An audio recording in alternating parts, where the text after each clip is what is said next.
Afternoon, good morning, wherever you are in this beautiful world. My name is Evil Dragon, and welcome to round 3. Round 2 I disconnected and the game exploded. Round 1 was perfect. Talking of round 1, my good old commentator from round 1 is back. Say hello to Mr. VSR, Thomas Ethan.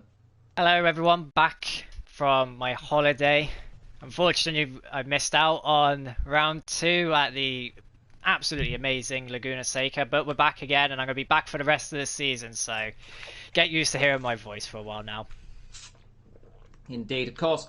Last week, Ethan, had a bit of an incident, didn't we, with a certain few drivers. A big accident happened on that number 1, and as the person who saw it, of course, and of course it wasn't caught on stream directly, the camera angle wasn't the perfectest down into turn number 3, but Skull, of course, had a monumental crash, crashing into Jazzman in a very awkward position. He did go all away with no penalty, and I've got to say, it was a very lucky puppy that day, wasn't he?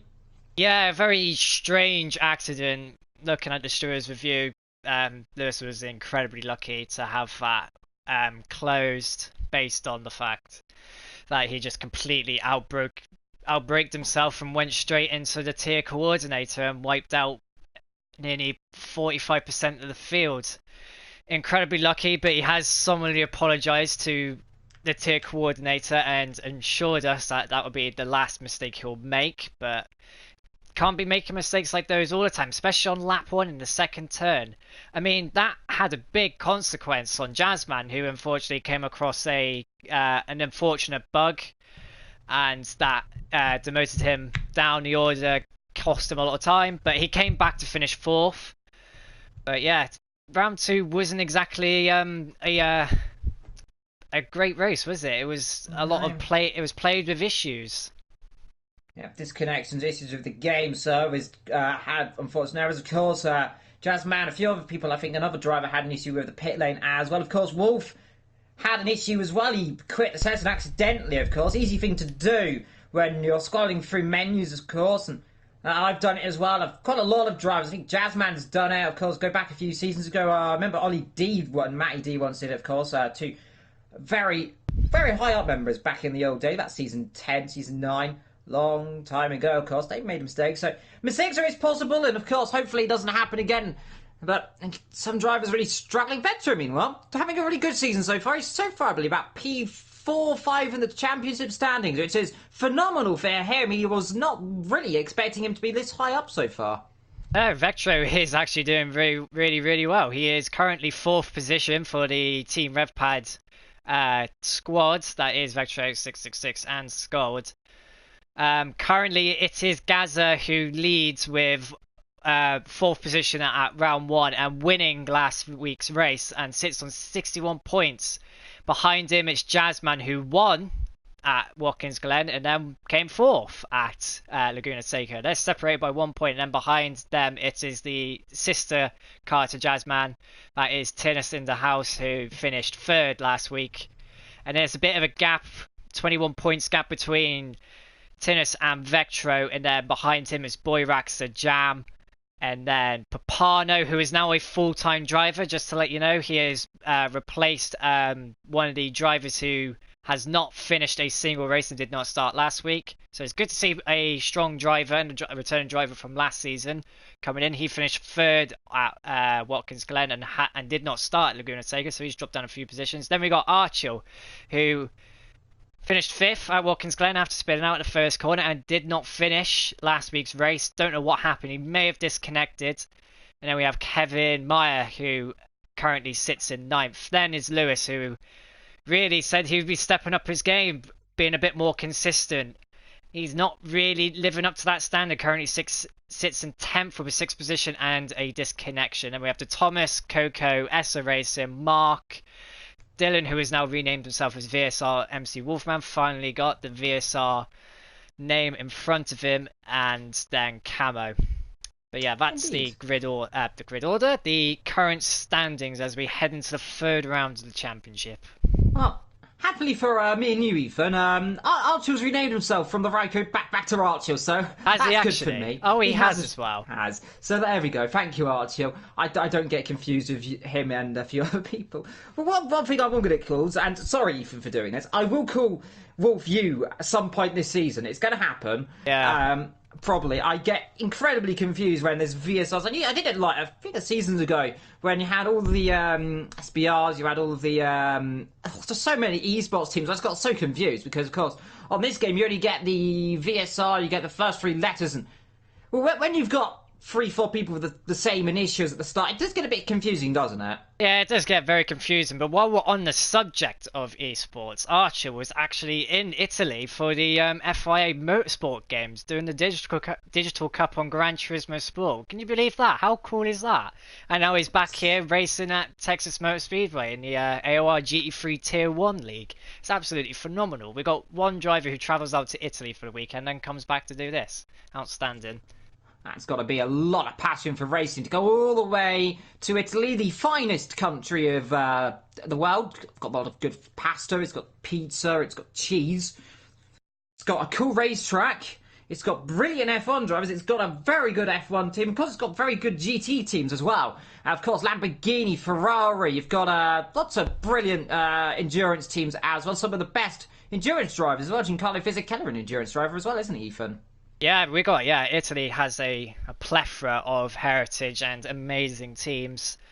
But as we focus our attention onto the lobby, so as you can see, we are at the Texas Motor Speedway, most famously for IndyCar and NASCAR, but today we shall use the infill section. Not a very technical circuit, this, just a small bunch of corners, but this race is going to be absolutely unique. Today we have wet weather setting in potentially through the halfway point of the race. I'm not really too sure where the weather sets in, but we have got wet weather, and I've heard it's very treacherous. Apparently the Audi is in some cases undrivable, so the MR cars, which supposedly have the advantage here, haven't actually got the advantage they may seem. The Lamborghini, though, from what I've heard, is the dominant car here again, like it was at Watkins Glen and Laguna Seca. It seems that Lamborghini has the edge at the American circuits.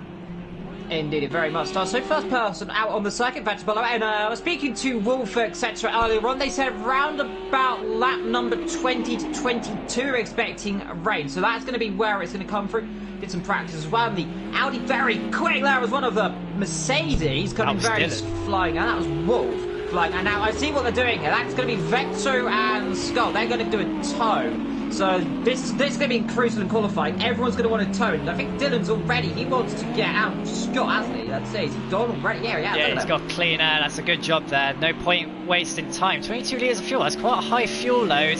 But yeah, this track's going to be really difficult to get some laps in. It's like a 1 minute 14. Last pole time here was season 11 set by Archer. I think it was a low 14.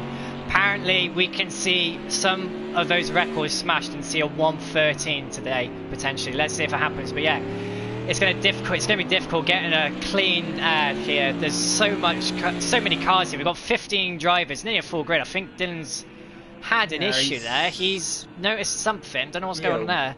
We've got 15 drivers here on a very small track, so the drivers are going to be pushing. They have got some tows, but let's see as Jazzman comes down the start-finish straight to begin his first of many flying laps, since it doesn't take long to do a lap here.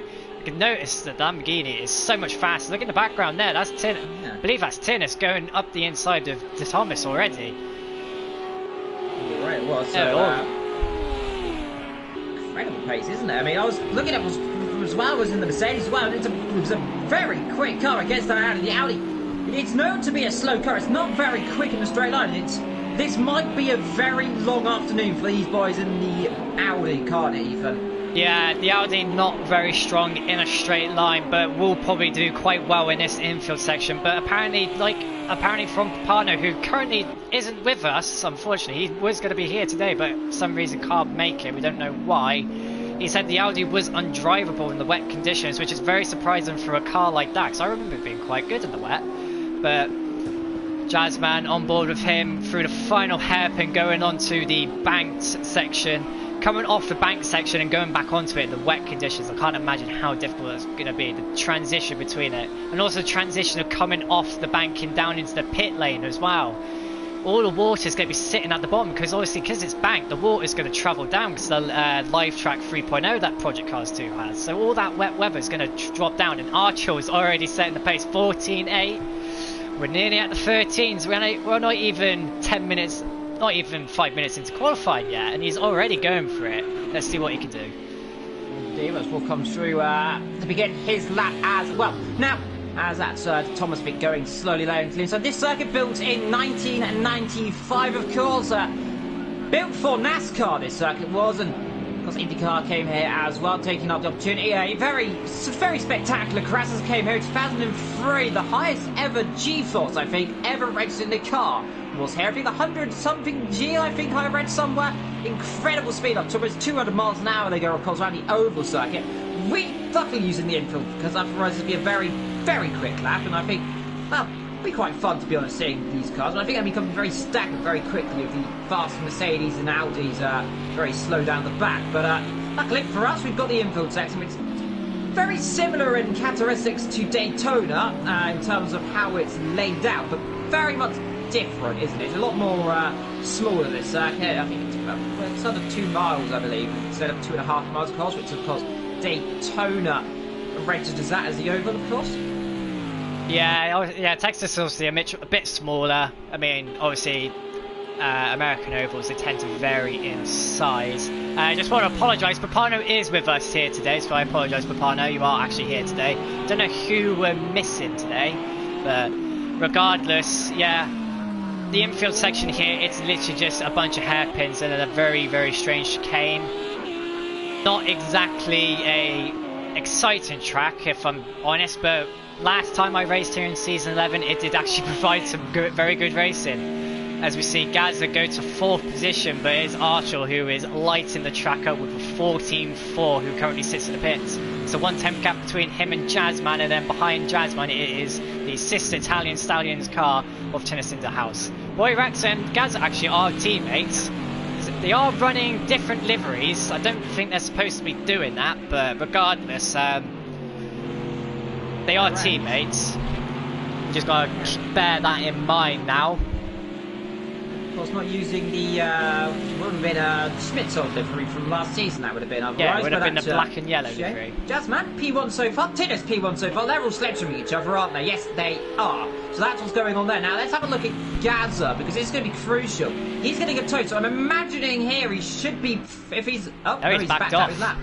Yeah, I think that might. I think he was just sick and tired of getting held up. But at 41, we're nearly at the 1 minute 13s. Wow. It's going to be interesting to see if they can do it. 3/10 gap now. Archel, I don't think he's going to back down. There's one of the Ferraris. It's Coco SBR, the sole SBR driver here. Usually it was Cool Vip SBR in the BMW Z4, I believe. That would be the turbo kicking in there. It doesn't have much like what you'd have in Group 0, Group 5, who backs off his lap to let the Thomas through. But yeah, Coco SBR, the lone SBR driver, once had Milderman and Corvip, like I said, but they have backed off onto GT Sport, but many other drivers have taken their place. As we see Vectro come down and start finish. Vectro seemed quite confident here today. That was an out lap, getting his tyres going, I presume, but now we'll be going on to a fast lap. 100, yeah, you can see as we, 14 dead. Wow, Tinnis, that's a good lap. Not quite 13 though, but that's a good lap though, isn't it? Yeah, 14 dead. Skull meanwhile proves himself up to P5, so Skull, who earlier on was complaining non-stop about the car not working, is just put his car P5, so that does show a lot, doesn't it? That does show a lot. He was complaining heavily about the track and about the chicane and the wet, but it's all well and good being good in qualifying. If he can do this well in the dry, he may stand a chance as Gazza decides to do some rallycross. But yeah, if Skold manages to hook the car up into the first half of the race, then he might stand a good chance in the wet. Try and mitigate he may mitigate that loss in pace if he does suffer that in the race. See the Thomas coming out. Thomas at the pit lane, a few others coming out as well. Flags raising there, of course, from the infield section. It's a very scary pit exit, Molo. I must point this out. You've got to be watching out in the race, because that is the racing line they're rejoining onto, and that is not ideal, is it? But I suppose on this circuit, you can't really join in any other place, can you? Because of how the circuit's laid out. It's an awkward pit lane. It's very dangerous if a car's on site, because coming there about 160 kilometers an hour, about 140 miles an hour, give or take a bit more. Down into turn number 1. They're doing about 160 nearly. Well, yeah. I mean, because you bleed speed off in the banking, but they're carrying. If you're in a tow with full fuel, you're doing 160 into there, and it will bleed some speed off. But obviously, as soon as you come off, go past the apex of the banking, that speed starts picking up again. So drivers got to be watching their mirrors and using their spotters and race engineers to let them know when cars are coming, because if someone pulls up too early into the bank and someone comes flying around that corner, it's going to be a hefty accident, and that will probably end someone's race. As you see Jazzman coming to the line, what's it going to be? He's down. It was an outlap anyway. Was that Wolf behind them? I think it might be. That is Dylan, yes. See, 159, 158, 57. Yeah, you see they start bleeding speed, but as soon as they're past that middle apex, they start picking up speed. Look, 156 miles an hour before they start braking into this hairpin. Dylan currently late on the brakes, of course. He's, I think he was I was helping him earlier on the sub course. I think he might be actually generally using the sub I was using earlier as well. So let's see what he can do. So for P7, that's an okay lap time. Because you see, he's really been struggling. He does not like this circuit at all. He just cannot get the car on the exit corner. You can just see, look at the rear end even. It just does not seem planted. And that's got to be very worrying. Yeah, I don't know. Oh, yeah, that's one thing that I did suffer when driving a Mercedes here for practice, to find out what the conditions are like. These are much, much warmer conditions than what was in season 11. We did this race at night last time we raced here, so obviously the track conditions were cooler, so the cars were more behaved, but the drivers are in a position where it's hot track temperatures in the dry, but have to set up their car in a way to stop the tyres from overheating, which can sacrifice grip in the race when it gets wet. But that comes down to the driver's ability to control the car with a setup designed for both wet weather and dry weather. Now I saw an Audi coming up the pits there with a lot of damage there. So it looked like he had damage, but it might have just been the trick of the eye. It might have been the screen plate. See, that's what I'm talking about, when drivers randomly pull up like that. I mean, granted, there was nobody behind him, but you don't want to be doing that with drivers coming out. Like, especially if you lose, like, say you have an accident on the first lap, and you're most likely going to get lapped, and the whole field's coming through. You do that's going to be a big accident. That's going to be the big one. Indeed, looking down here, a lot of tow going on here. This is Tinners. I'm wondering who that is ahead. That's a Thomas and someone else. I can't exactly see who that is. Kevin Meyer Papano. Oh, that's Papano spinning there, actually. So it's not only the Mercedes that struggles, it's the Audi as well. He did say it was struggling. That could be the hot temperatures, the tyres probably overheating. Now, that lap over. That is definitely that lap over. They only collected Tinnis there, who currently sits on pole on an absolutely amazing lap. As you see, Lewis taking a high lane. And waiting for his teammate. That will be waiting for his teammate. They did say they want to tow each other, try and gain as many advantages as they can. And so far it's kind of working out. Vectro though, sitting in 14th and Lewis sitting in 7th place, which is not bad for an Audi, but I feel there's a few more attempts in that car. Here's Vectro, they start picking each other up. Look at all these cars behind him. There's a few faster guys in there. There's Archer in there as well. He's probably thinking, oh my gosh, look at all these cars. Like, in fact, I can hear someone backing off there. I do think that was Archer backing off there. Might be right, Ethan. Yeah, so he's got one of the other cars behind him. Tinnis, meanwhile, got clean out, so I don't expect him to go quicker, which he just does go quicker in sector 1, of course. So it'll be interesting to see, but it's this middle sector, it's the last sector to really get all your time. So if he can improve, that'll be good. Jazzman's got himself a bit of clean air as well, so it's really just a huge gaggle of cars. Got Wolf, I think, and Scold, Vectro both together as well, and these two are going to help each other. So let's have a little on board with Vectro and Scold. Flashing the lights there. That's the lights. I think he wants him to move over there, or he's saying, thank you very much, my friend. So let's see. And now, I expect what's going to happen here. He'll give him a tow down towards turn number 1. He'll pull to the inside and let him slingshot past. Now, what they want to make sure they don't do is overcorrect each other so Vectro loses time here. So let's see. So Vectro so far P14. Next, what's that speed he can climb? I mean, look at that.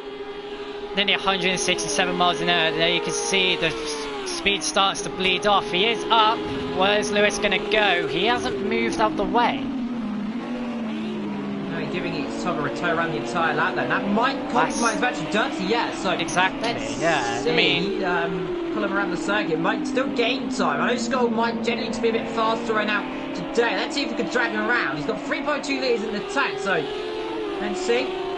Eventually you can see that rear end stepping up actually came very horrible. And in my experience, you want to hit the inside edge curve a little more. Oh, he's really overshot there. That's the tyre. The tyres will be really, really, really knackered now.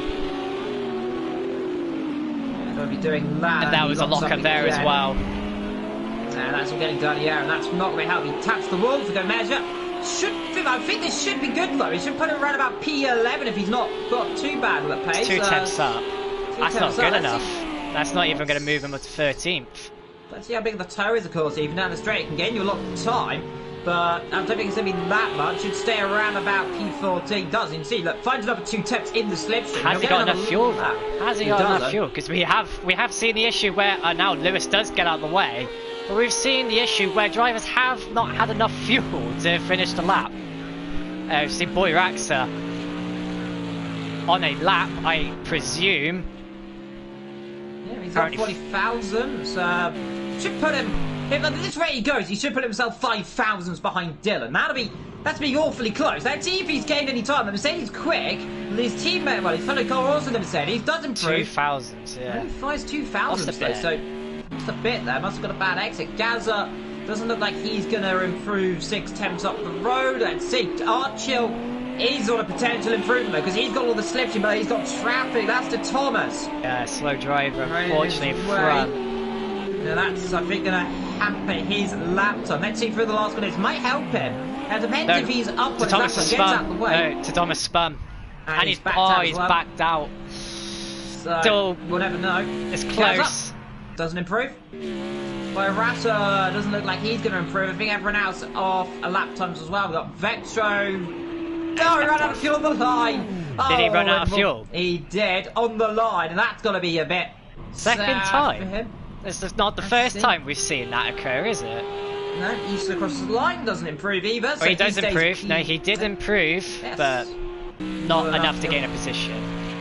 So we're waiting for Tinners coming into the pit lane. No, he decides to want to kill a cone instead. So it's Boy Raxa. Murders the cones. Boy Racer, let's see. 6th. Where does he go? Crosses the line. Let's see. Can he get himself off of 6th position? The answer to that is a grand total of no. So that really shows you the slipstream perfect around here. But Tinners into house. P1. Archer. P2. Just over 1.5 temps separate them. Jazzman very close. 8/100ths of a second behind in 3rd. Gaza 4th. Wolf a fine 5th. Had a Boy Racer in 6th. Scold in 7th position. Not a bad lap time for him. Drops down a few positions in the Audi. But he's the top Audi as well. He's as ahead of his fellow Finnish driver Jam. Behind them you got Camu in 9th. Ahead of Papano in 10th. Coco is in 11th. I hope for him he can have a good race in the throw. Headed to Thomas in 12th position. Kevin Myers in 13th in the Lamborghini. Ahead of Vector in 14th. ESA in 15th position out of all the 15 racers today. I just want to draw your attention. Dylan and Gaz were separated by 10,000ths of a second. So that Mercedes is actually quite evenly matched. Same with the Lamborghini. But now on to the main event. This is where the adrenaline kicks in, the heart rate rises, and whether there is a monumental accident. I hope we haven't cursed that. Dylan has not pressed the return to race central button, so that's a good start, Dylan. 49 laps ahead of these drivers. We got the official AOR formation lap to start off, but at the moment these drivers will just be using these 2 minutes to set pit strategies, set their options, set their setups, or quickly nip to the loo. I would certainly take the advantage, considering the fact that it's a long race. Well, you say that, though, Ethan, but we have seen it can be an issue. You do not want to be doing that at the start of the race, because you can get caught out, of course, if you end up having to delay that. Of course, it's only, under 2 minutes. And you don't want to be waiting too long. I doubt you'll be spending 2 minutes there, but let's not go there right now. 15 drivers today. We're missing 1. I'm not sure who exactly that is on my list, but I'll try and find for you. Hopefully we'll find out. I know we're missing Omotaro. He pulled out, it's Mark. Believe. It's Mark, I believe, we're missing. It's Mark. Yeah, I think you're right there. Mark we're not seeing. Omotaro, I believe, not here as well. He was still in the round one. I believe he pulled out potentially, but we'll confirm that at a later date. So, Jazzman, he starts P3. Disappointing last race. Did not get the result he wanted. Ended up getting disqualified. Got reinstated due to the issue that he basically couldn't pit due to, of course, disconnection. I think that was caused with Wolf disconnecting. Really made things a little bit awkward. But we'll never know. Of course, looking through the rest of the field, Scald. He's not had the best of runs on oval circuits. We know what happened at Daytona at LMP2, Ethan. He spun on that number one or very early on in the race in DNF. So let's hope for him he has a better showing today around an oval circuit. Yeah, well, here it is, the formation lap. Not a very long one, so these drivers are not going to have a lot of time. One of the drivers is not moving, but Papano's not moving. Probably stalled, maybe. I do remember stalling a few times on the formation lap. But yeah, let's have a look at the fuel levels. Some drivers will be running between 98 to 108 litres, I believe, depending on how much fuel they use. I mean, some might be running longer gears potentially because of the wet weather, give them a bit more traction, which can actually save you fuel. I found out I was saving 0.8 of a litre every lap running longer gears in the Mercedes. So some drivers do get the advantage of tweaking with their setup and exploring new paths, if it's the way you want to put it. Indeed, well, let's see. Tinnis in the house. Is he going to try and win today? I'm not sure who won last week. Off the top of my head. It was Gaza who won. Gaza, so Lamborghini, that's your top three. Then Mercedes. Then comes the Audi. Then comes the other Audi. Then comes the other Audi. Then comes another Audi. Then a Ferrari. Then it's Audi, Lamborghini. Then Audi. Then another Audi. Lots of Audis today. We've seen this before. We saw this a couple of seasons ago. Lots of Audis, and they really struggle to start the season and really slowly switch one by one. Hopefully we don't see that this season, but let's find out. Tinnis, can he make history today? Could have won round one. Ran out of fuel nearly on the last lap of the race. He almost could have won it. It was very close. Archil, P2. Long-time rival, Jazzman, P3. Same almost top three as last week at Laguna Seca. We saw what happened there. If round two in America didn't go well, round one did. What about round three has on chart for us? Well, let's get ready then. They come round the last corner, and let's get ready to rumble. When the 5 lights go off, and I'm going to say it in the old American way, it's boogity, boogity, boogity, and lights away, and they're off all perfectly then. So here we go then. Good start from Tinnis. Storming start for him. Jazzman up to P2. Archer up to P3 then. So we run down towards turn number 1. Crucially though, look out for the Mercedes. There's Gaza already having a look then down the inside. They come through the bottom of the hill then. But it's Jazzman and Tinnis going side by side, and Jazzman bit deep from the corner. He just locks up there. I think he got away with it though. But crucially, everyone clean away the start of this race. Yep, someone's gone down the field. I saw positions dropping and changing immediately. Yeah, Jazzman taking advantage of it. Took that wide outside line, but he managed to get on the power very early. But so far, the top three remains relatively unchanged. Kevin Meyer's gone off. Papano's gone off. Scold's down the field. Something's happened. We haven't caught it. Scold doesn't look like he's got any damage though.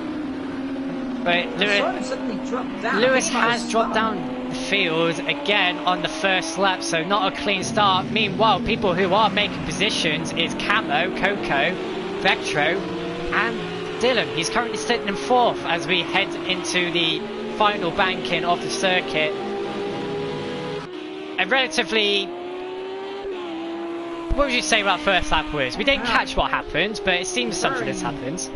Oh, I'm not sure what happened. I suppose we'll learn about that soon. Meanwhile, we've got a battle there. That's Wolf on to P3 right now. He's coming through the field very quickly now. Oh, look at this. And this. look here is the Mercedes and the Lamborghini's about to go. And of course, we know the Mercedes is going to be phenomenal at the start of this race. That's Gaza having a look up the inside of Dylan there, I thought, for a second. Just a bit of trick of the island as they all buzz together. Mercedes now coming through the field. That's by Racer and Tinnis side by side. Tinnis, terrible start for him. And he's down to 5th from 1st position, so I rather cursed him there, haven't I? Yeah, it's seems to be struggling a bit. I don't know what's going on. Yeah, Papano and Scott are in presumably for damage, I'm assuming.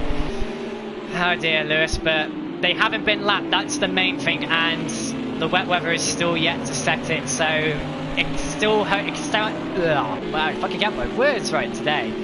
They still have a chance. They have a chance indeed. Boy, Racer looking a bit feisty. We're talking about being feisty. There's our Camo, the Audi driver in the very fluorescent green and black livery, I must say. It's very nice vibrant. livery, isn't it? Yeah, it's very nice. vibrant livery. Very stand out in night time when it comes to. I think there's a few night races this season, but he's looking feisty. But look, there's nothing he can do against that against the Mercedes. It's like a rocket ship. And already look at the lead, 1.1 seconds. This is exactly what he wanted to do last time. Meanwhile, potential to battle. Here's Tinners trying on move around the outside there. One of the Mercedes, that's a Gaza. That'll be great around the outside of the last season's champion. And he does not manage to do it. Has to just stay back for the time being. As, I mean, well, up front, we've still got Jazz Maglin just over a second right now. Bit of a stagnant battle going on, meanwhile, down the field. We've got Thomas battling away with Vectro. I believe that is Vectro. Oh, no! What happened there? That looked like a tank slapper. It did look like he was lagging a bit, but Vectro... Was that lag? Could that have been lag? Because Vectro does not seem to be affected whatsoever. That looked very, very odd indeed. I think Vectro, let's see if he comes in or check his speed. Meanwhile, Tinnis and Lewis have picked up penalties. Tinnis starting to drop back now from the top four. And we spoke about this earlier on with a few other drivers. If you lose the toe around here, you're in a lot of trouble, because the toe around here is the only thing that's keeping these drivers in the race. It's just massive toe. Let's have a look at Vectro then. Let's see if he's got damage. He's carrying on, so I think he got away with it there. His speed looks fine for an Audi. His speed does look fine. Yes, trying around the outside, but not really any opportunities to go for it. Well, I've said that. He goes down the inside. Vector gives him the room. Oh, he's ran himself off road there. Yeah, ran out of road there. I think he gave himself room. I think he might have been down. I'm not sure. Strange. Very odd indeed. I've not seen a car go off like that since, well, I was practicing and spun off into the wall. What's that for when we come to the rainbow? Because that's going to be very slippery. By Racer, meanwhile, having a look at Tinners, and this is the battle for 6th and 5th position so far in this race. And right now, By Racer looking feisty. Hello, Camo. Looking feisty. Camo's looking even feistier.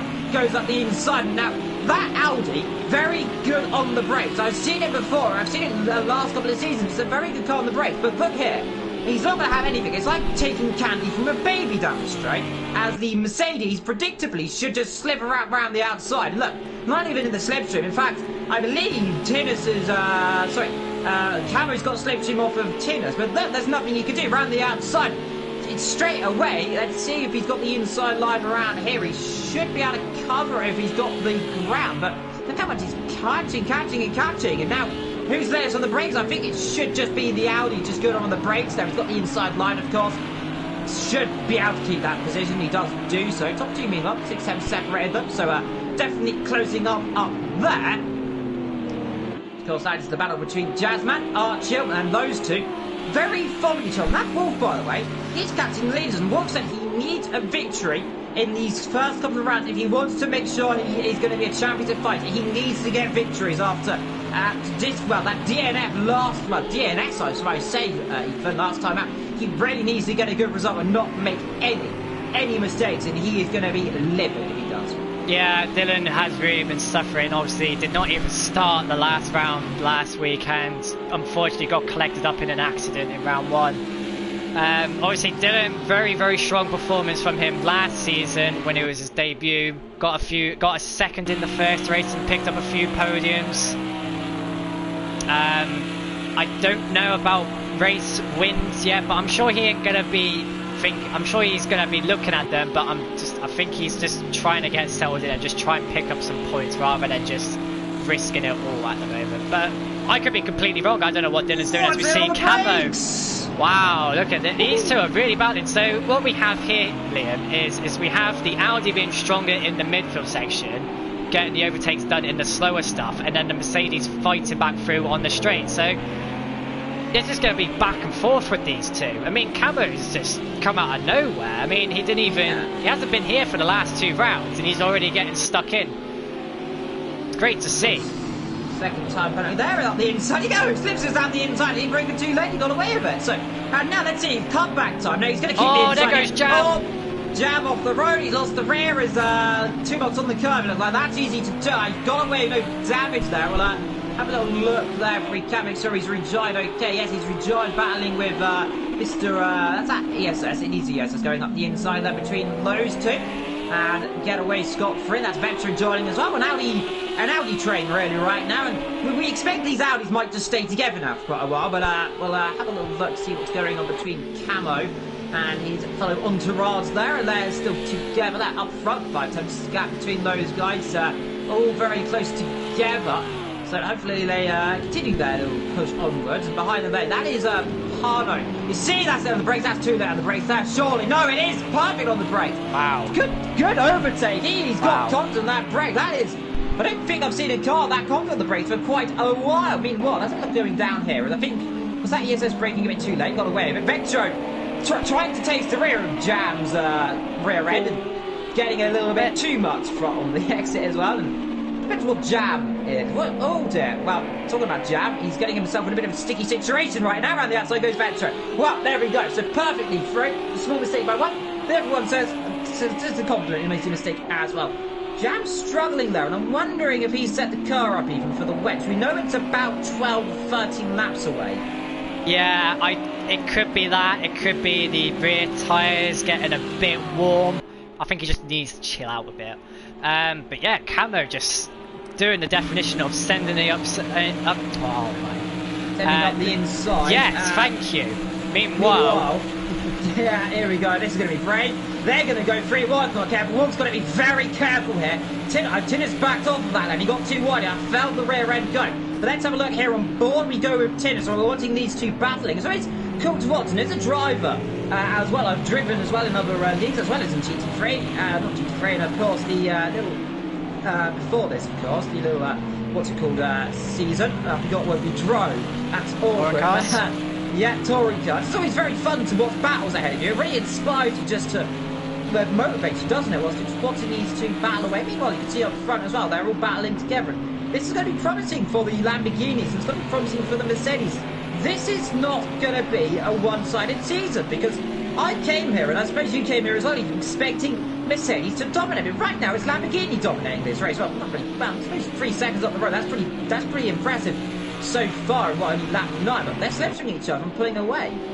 Yeah, I mean, it's based. I mean, there is a lot of contributing factors to what car can dominate a race. I mean, last time we raced here, it was a lot cooler. I do believe it was a Lamborghini that set the pole lap here, but the Mercedes did come into its own into the race. But it seems Dylan, Gaza and Tinnis are all around the same pace, and then the top two are going even faster. As we see Gaza sending it up the inside. That's really hot on the brakes. That can Dylan get the power on? Wow. I thought maybe Dylan would have the advantage to go on wider, getting on the power earlier, but Gaza just planted that Mercedes right in the way. Now let's see if Tinnis can make up a position while these two scrap out. Well, remember, it's always an opportunity. If you're brave on the brakes, the inside here is possible. It's not optional here. I don't recommend going up the inside here. It'll be covered off most likely, but it's an overtaking opportunity. I think we'll see a few drivers in this race make opportunities down there. Potentially, the background's having a look, see if I can see the other two battling together. Vector and Kevin Myers getting close together. Sorry, Jam and Vector getting close together. So we've got to scrap there 9th, 10th and 11th so far, looking at the battle between 3rd, 4th and 5th. It's a 1 second time penalty, of course, to his time. Meanwhile, Jazz and Archer, they're coming up to Lapapano soon. He's the car just coming down to the bank. He's got the next car just coming down from the infield section right about now. You can see on your little mini-map there. But Wolf battling away, and has he got the potential to go up the inside here? Let's see. He'll cover the inside line, will Gaz. He won't let him go up the inside at all. And this might allow him to go around the outside, but you're not going to go around the outside. It's very brave stuff, and it might just allow Tinnis to come through if you're not careful. If these two battle too hard, Rolf doesn't need to be risking it too heavily right now. He needs just to be calm, collective. Take your time. No, 2 is behind, has a penalty, and you can see there a bit of a mistake there from Gaza, getting the power a little bit too early, but Gaza, you can't fault him. On his day, he won last season by pure just brilliant driving and just pure commitment. Oh, no, there it is. And that was what I'm about to say. You want to be cool, collective, and wait your time. And what has happened? He oh no, Gaza's gone again. Gaza's, I think that's damage. I think Gaza might have damage as well. And, well, what have I done, Ethan? I've cursed it, haven't I? I think Dylan may have just gotten a bit too hot. I just don't know. That was a bit of a silly mistake there. That is just a rookie error. It might have just been from the battle. You know, obviously when you get into a deep battle, often these mistakes can just occur out of nowhere. But I don't think Dylan intentionally meant that. He could have locked up for all we know. I mean, it is still possible to lock up with ABS.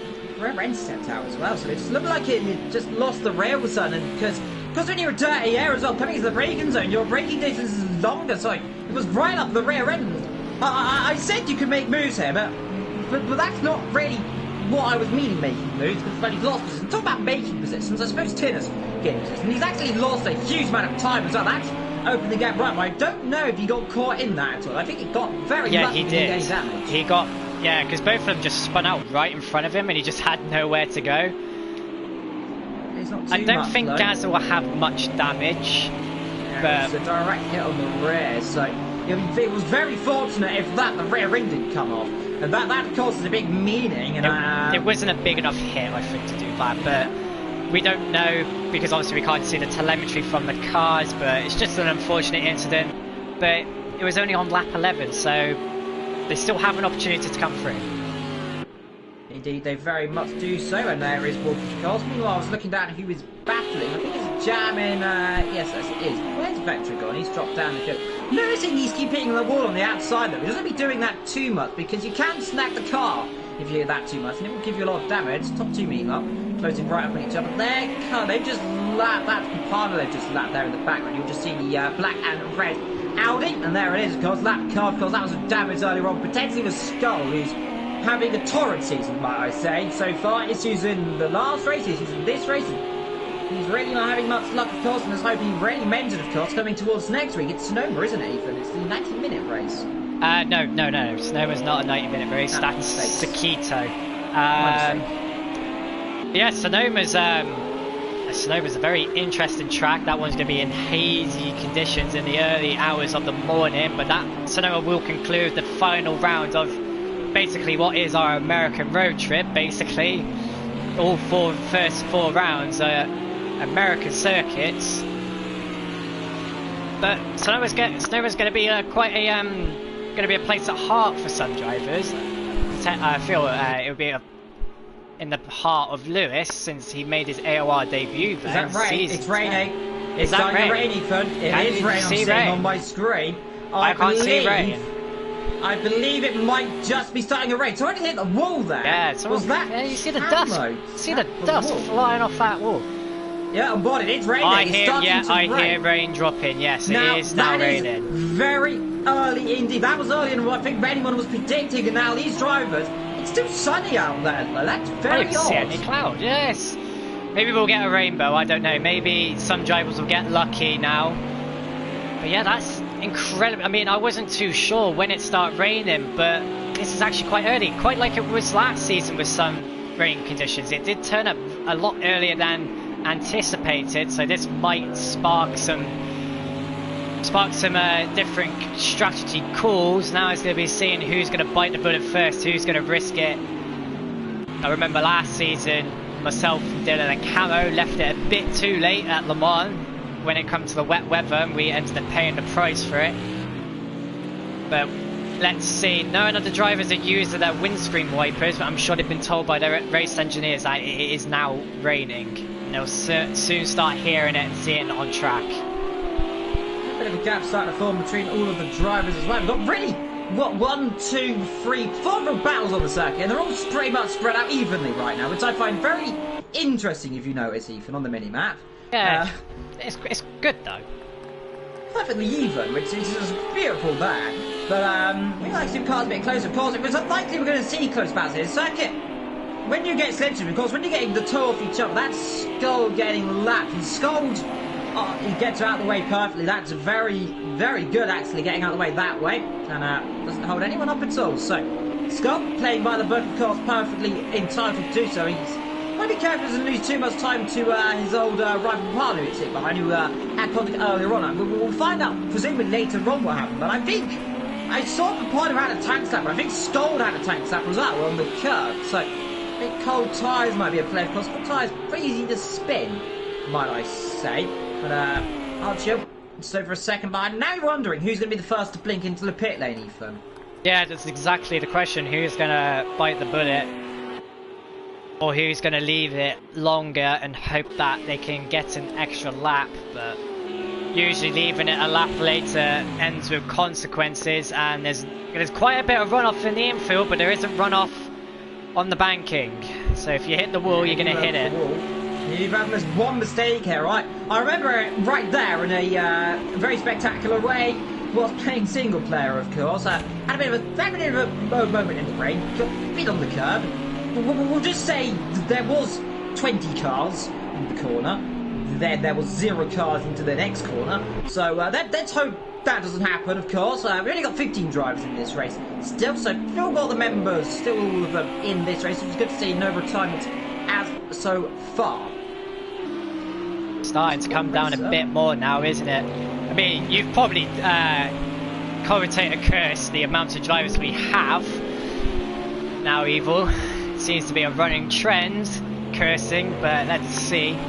Racer looking a bit feisty right now. Again, it looks like he's got better exit speed. The Mercedes, we've known the Mercedes to be a very grunty car, but the Lamborghini's probably just as it's even grunty car. And for some reason, around a circuit like this, it's just got a little more grunt in a straight line. I don't know if it's the altitude, but it seems very odd how good it is. And you can see the spray starting to come off the tyres. I think it's starting to get heavy now. Yeah. Of course, it's not just light rain, it is just rain, of course, because in AOR they don't normally go higher than just rain. I've not really seen a thunderstorm in AOR. That would be pretty cool. Turn us a little bit late on the brakes there to get the car stopped. Again, on the brakes slope. Mercedes just looks a bit more comfortable there. Further down the field, by the way, let's have a little check at penalties and have a little look. Yeah, 4 seconds. Lewis. Not going well for him, is it? I mean, a 17-1 last lap. Ain't going well. To Thomas 17-1. They're all set, to be fair to Skold. They are all setting 17-1s, apart from the top 2-3, with setting 15s. Pretty much. The top 6 are in the 15s. Cameron is 16-3 last lap. Everyone pretty much downwards, down on the 17s. So not bad pace from Skold. He's getting caught by part of me on the background. Was looking at the spray, kicking up even more now on the top of that. And look at the front, by the way, aren't you? Closing that gap even more to the top 2. So, to the leader of this race, Jazzman, who still leads. He's led it 17 laps really, because he didn't get pole, but he led it down into turn number 1 and 2, which is crucial. Getting pole is one thing, winning the race is an entirely different story. Like we've seen with poor Rob Tinners, he's 8 seconds down the road. Yeah, I mean, Tinners has had it all so far. I mean, potentially in that absolute massacre that was lap 1 at Laguna Seca, running out of fuel on the very last lap at Watkins Glen. He's had a taste of it all, but that incident with Dylan and Gaza, it seems to have just put him behind. But it depends. I mean, he may have not liked the dry, he may have a wet weather setup like some of these drivers may have, so he might come alive as the rain progresses. Definitely looks to me like Archer's got more of a wet setup, even, don't you think? I've gone and said it. Oh, Evil Dragon XXL, what have you done? That looked like just a bit of too much ambition on the throttle pedal there. Well, forever I say someone's got a wet setup in the rain, they doesn't end one. But we've seen that corner, it's tricky, to be fair, and well, that's just given Jazzman a silver platter now, really. As long as he doesn't make a mistake, which for my hope he doesn't make any mistakes at all. Now, you want to be just careful in these wet conditions. And now, Jazzman, he's a known driver not to make mistakes, so let's hope he doesn't throw one away. Yvonne, I think you should be careful with what you're saying. You've cursed everyone so far. I think we're in that phase of a changing track. It's dry and wet in some places, so I feel we might start seeing some spins around now. There's going to be a few spins. Papano gets out of the way in a rather interesting way, but he's done the job. He's got out of the way. Almost into the back of Skull, might I say. And Skull backs off there and probably just an awkward position, actually, because I think he's lost even more time than Papano did. Behind them, that's Tinner's coming through. I must say, fair play to Archie. He still managed to stay in second position, which is a fine dandy job, might I say. But Skull under pressure right now for Papano. That's the real only battle on the circuit I've seen. Well, a battle between Camo and I believe that's Gaza, Camo and Gaza. We've got, of course, Yes and Jam. They're not too far apart either. But right now, Skull and Papano are the battle so far. Who's coming in first? Well, they're staying up for the time being. Lap 22, we believe they're coming in the pit lane. And they don't want to leave it too late even. You know too well what it's like leaving a lap late, and so do I, of course. I remember the streaming, of course, that treacherous race all the way back, of course, last season when we were driving around the Mum, where there was a very big mana moment into the Michelin chicane, wasn't there, with everyone sliding. Yeah, I remember taking a normal racing line, normal speed into that corner as we see Jam, the first of many, making their pit stops. I wonder how many people this is going to send into the pits now. They're probably thinking if he's coming in, probably time to come in. Because if they leave out any later, you're going to see what exactly happened to me, Camu and Dylan at Le Mans. You're going to see a few spins somewhere, I believe. Meanwhile, Archer's taken 2 seconds, just over a second, that lap out of Jazzman. And I mentioned it, Archer seems to have gone on wet settlement. As long as he didn't speed again, which he managed to do this time well. So I've got away that time. That's Tinner's lapping Skull there. Skull in a very awkward position just then. Is anyone coming in for the top, guys? Was that for just a scheduled stop, thinking you're going for a gamble? It's not really... It's got a big gap for Scott. There wasn't really much point of not doing it there, was there? It was... you had the opportunity to do so. Try something new to see if you can gain time in it. It is raining out there pretty heavily, so we'll find out if anyone else comes in the pit lane. Camo not too far behind Gaza. And already someone else in the pit lane. Was that Wolf? It is Wolf. Dylan, yeah. Another one to bite the bullet. He's got his windscreen... can't speak today. What's going on? Windscreen wipers on today, yeah. He has got them wipers going. Papano flashing his lights. I think that was just to let Boy Raxon know that I'm going straight on, taking a wider line to let you through. Obviously, AOR don't permit light flashing, but I guess in some circumstances it has to be eligible. You can see spray. I mean, they're only doing 37 miles per hour in the pits, and there was spray there. So I think it's time to come in now. I do really feel it is time to come in. Jam getting out of the way there of Archil. Archil comes through, says thanks very much, my friend, and drives on his merry way. Meanwhile, we've got Camo closing up to the back of Gaza again. And that was about 2 seconds a minute ago. Now they're not 2 seconds. Now they're 3/10 of a second. So I think Gaza's struggling, and now everyone's got to come in the pit lane. Surely they've got to come into. Then no one's coming in. No, somebody is coming in. Somebody is coming in. Racer, Gaza's in. Camo's staying out. Now here comes the pit lane. Pano's in as well. Pano in, they're all in the back lane, so Thomas in the pit lane, Pano in the pit lane, everyone's in the pit lane, Gaz up by Racer. Is this too late now? As Archer and Tin is battling. Has Archer made another mistake there? Or is Tin suddenly got massive pace? Oh, you can tell it's wet. There's no grip, they've left it too late even. I think it's they've left it far all too late. over again. You can hear by the throttle application from the drivers that they're just so progressive on the throttle. You can hear it. Look at it. They're not even going flat through there. It's definitely time to come in now. They're going to start throwing us. I mean, Jazzman's certainly got to come in soon, because otherwise he's going to lose that 8.5 second buffer he's got. Nearly 9 seconds now. Yeah, Jazzman's coming in. They're all have to come. There's no question about it. It'll be suicidal just to stay out right now because your tire's going up. Let's see. Tennis comes in now. Archer will come in as well.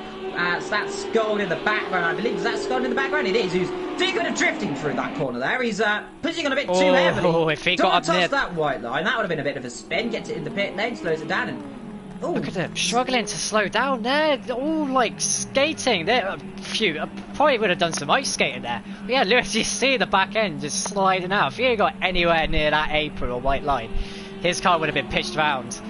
Camo was also come in. There goes Jazzman. He'll come out with a relatively same sign. Oh dear. With the same size gap. He would come out with the same gap most likely. Yeah. I think he's played this professional. There's a lot of pit lane. Actually, you know what? Archer's got the lead. How has he done that? How has he done that? Has Jazzman taken on the field? Yes. Hang on, Archer's retired. He's changed tyres. No. Has he got an issue? No, he hasn't changed tyres. His AI took over, I think. Because his car went straight up into the banking. It didn't stay down. Oh my gosh, that is unbelievable. Wow, I mean, that is not what we see. Meanwhile, that Skull coming on. Be careful there of these guys coming out the pit lane. And it's just gone for bad. It was Martin. I said he was looking good for this race. And I've really gone and blown him, haven't I?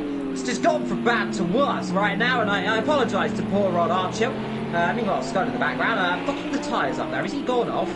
Has he got away with it? I think he got away with it. Skull here, I've been watching him here because he's already pretty good in the wet, isn't he? He's a known driver to be fighting. And let's see if he can start closing that gap up to Issa and everyone else. Now, who's that is? Because that is Archer in the pit lane. He's out of the race. And that's got to be heartbreaking, hasn't it? Yeah, that is absolutely heartbreaking. It's not the first time we've seen something like this happen to drivers. I do remember VP Sir Racelot having a similar issue like that in the AOR Triple Crown Le Mans event. It's just so sad because, I mean, it is fixable, but someone is off. Someone's way in the midfield. How have they ended up there? Who is that? It's the Thomas. Now, what has happened there? He's spun that on, you know what? He spun that on the curve, hasn't he? Yeah, he needs to be careful not to drag dirt and other stuff onto the track.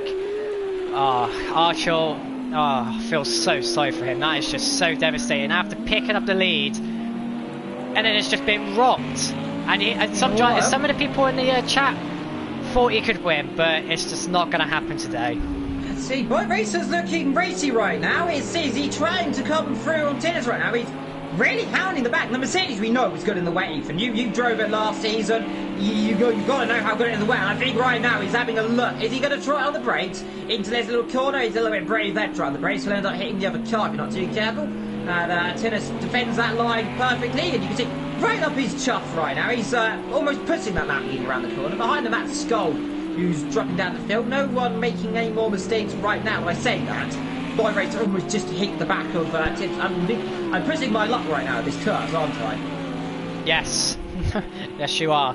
Gaza currently 4 seconds behind. I wonder if he's going to catch this group as well. Because we haven't seen much of Gaza. He has been relatively quiet since his accident.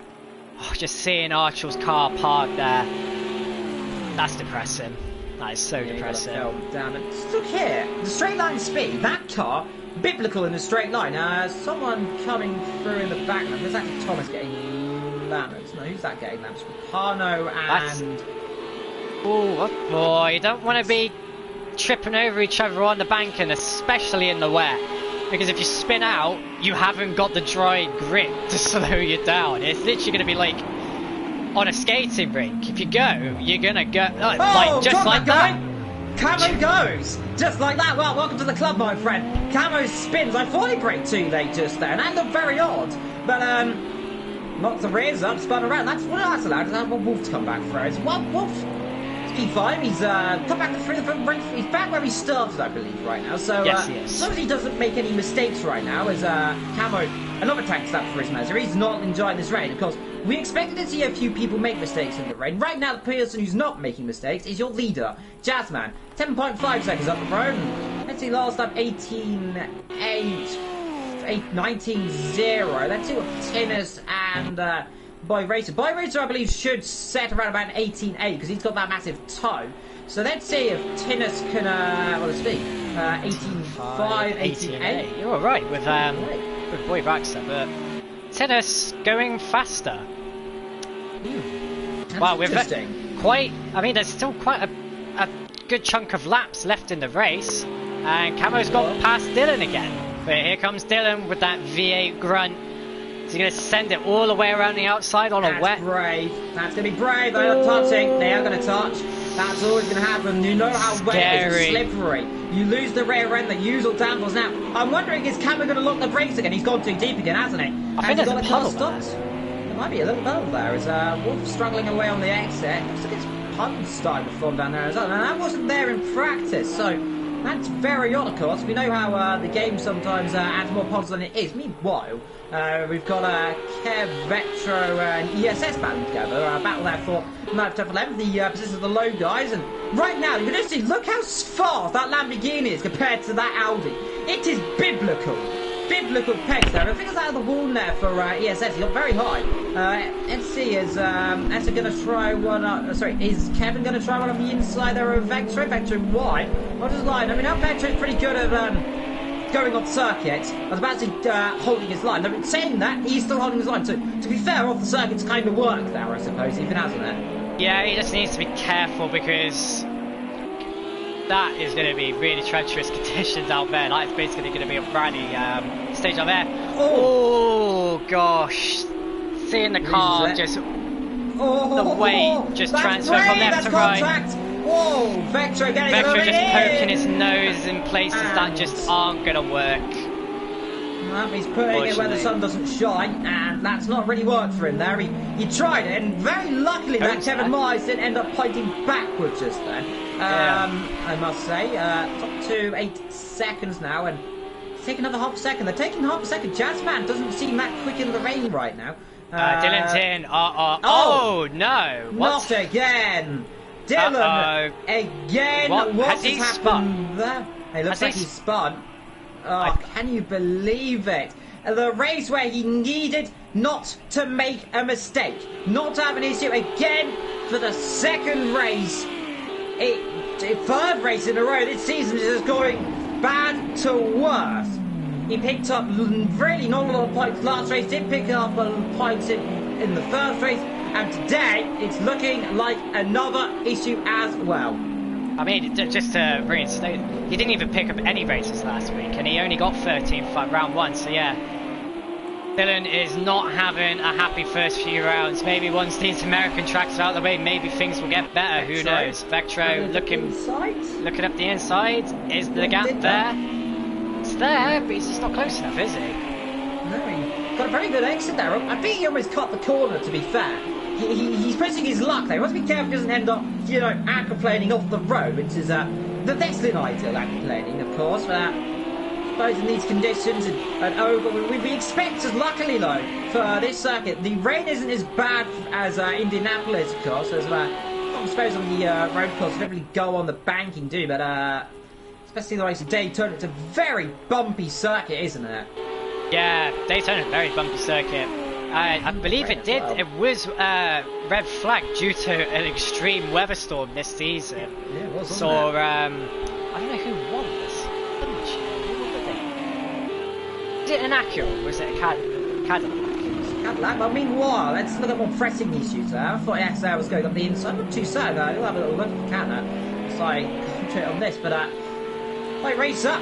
P3 right now, doing an okay job, catching second place that Tinners, and let's hope Tinners doesn't run out of fuel this time around. He looks to me like he's got enough fuel. He's got 20 laps to go. He looks very much, as long as he doesn't end up binning in the wall, which let's hope he doesn't. Of course, he's looking for a podium, get his second podium of the season. I don't think he got a podium last time out. I will find out for you. Just while we're on these two, have you seen their last lap times? Yes. If you want to see, well. I mean, as well. The Mercedes and the Lamborghini seem to be evenly matched in the dry and wet. Yes, Tinnis has picked up 2 podiums so far. Second place at Watkins Glen and 3rd place last weekend at Laguna Seca. And it looks like at the rate he's going, it's going to be a 3 in a row with another second place to his name. Unless Boy Raxa has something to do with it. Well, you say that, he has got a second penalty though, so... True. What is it, a second penalty? Has he picked up any more? No, it's second. Skull's still got P4 down there, so that's the penalties there. Just look at the exit speed Tinnus has got. He's got a massive amount of toe down the straight. Meanwhile, looking back down the field, we've got Vector and Issa still battling together. Those two keeping each other in check, and Vector not really one. He doesn't like the rain that much, does he? He's not had much luck driving around here. Didn't have much luck last season as well, but doing better than Skuld right now. Yeah, I don't know. Vector and Lewis seem to be almost opposite when it comes to wet weather. Lewis picking up all his podiums last season in the wet weather. Vector did pick up one last season at Spain in the wet weather. But at the moment, Vector is just doing what he needs to do right now. Meanwhile, of course, Wolf down there in P13, almost mistook that then. He's catching a little bit. Last lap 18 to a 20, so he's taking miles out. Well, Kevin Myers, I presume, spun last lap. Yeah, he did. I think he did spin, because that's a very slow lap. Yeah, 38 litres. That's slow. 24, 29, 26, and look, Tinnus is now behind by racer. So when's that happened then? Well, that must happen. I think that happened down to skip. Well, look at the speed the Lamborghini's got. I've not seen this for a while. Look, it's going straight through again. Well, serve your notice, Mr. Mercedes, because here comes the Lambo around the outside. He's already ahead. Let's see, though, don't take your bullet, though, because on the inside here, he is ahead. Well, that is bold. Has he got the brake slope? He has, over the puddle, right up the rear end goes by racer, and he's back through again. So Tinnus has got a marvellous speed, his immaculate pace in that car. I'm gobsmacked to see that the Lamborghini just overtook a Mercedes in what is effectively a straight line. But obviously, this might be due to the conditions. Perhaps the Mercedes might be a little bit bogged down. So I think the true testament, or the true test to see which car is faster, let's just wait until we get to the Nürburgring, which is actually the combined. It's going to be the 24-hour layout, which is going to be absolutely brilliant. I can't wait for that round. But we're here in Texas at the moment, so let's just focus on the past. Let's focus on the present, and then the future in time. Yes. Of course, we always want to look at the past when we talk about the Nürburgring, but we'll go to that when the battle cools down, of course. Let's see if Tinnus can be under pressure again, then. You can just see, look at the speed. We'll have a look coming across the line. What is about 262 feet. It's 4 kilometers an hour quicker in a straight line than the car behind. Gazza's staying comfortably as well. He's going quicker than these guys constantly, though. He's actually the quickest driver on the circuit, if I'm not too mistaken. 18.4 last lap to 18.9. That's Tinnus, of course. So these guys all starting to converge, even. Which is good. Oh, good contact. Someone's gone off down there. Who's that? To Thomas again. Who was that? Someone else stopped now. Oh, he's letting people through. That's a good choice there. Very good choice. I do want to say, though, Gazza at some point was 4 seconds. Now he's really, really, really closed up. So it's going to heat up for second place, unless something catastrophic happens. I can't speak today. I need to be sacked. Yeah, gonna hand you a notice. And meanwhile, by racer, having a look on the inside again to Tinnus, those two battling together. I think that was deep. There we go. That's what happened last time. Look at the puddle even starting to form down there. That's not what I was seeing whilst doing practice, of course. This puddle's really starting to form. But now here we go. Look at the Lamborghini. So they come through. These two battles behind. Look at the Mercedes behind. That definitely this is going to turn into a freeway race for second place. Try saying that 3 times when you're drunk. Yeah, see about 3 then. And meanwhile, so far got 2 by 2, and that of course by racer and Tinnus, and straight back through again. But well, be careful. You don't want to be too high there, because you know how easy it is to lose it when you're high as well on the inside. It's very treacherous conditions, especially coming down here. It's very easy just to snap to brake and run wide, which he does too. So proving my point. That's going to be close. He's on the curb there. What's that, Tinnus? He's on the curb. He'll be on the inside. Then on the brakes, that'll be brave there, keeping it side by side. That corner's very awkward indeed to go side by side. This is even more awkward. He's still there. He'll have to back off. There's no way through that. They're still side by side there on the exit. By racing now comes to the inside line. This all helping Gazza. And then see, he lunges on the brakes, letting its breakers. Now see, we'll squeeze him out wide there, and this is all going to allow Gazza to close right back up. And now Gazza all of a sudden, in the space of what, a few hundred meters, is in this battle, Ethan. Oh yeah, I mean, Boy Raxa and Gaza are teammates, so Boy Raxa has basically just said to Tennis, right, now you've got this guy to deal with, you've had me to deal with, now you got Gaza, last season's champion. Oh. Papano is... He dropped it. That's turn 2.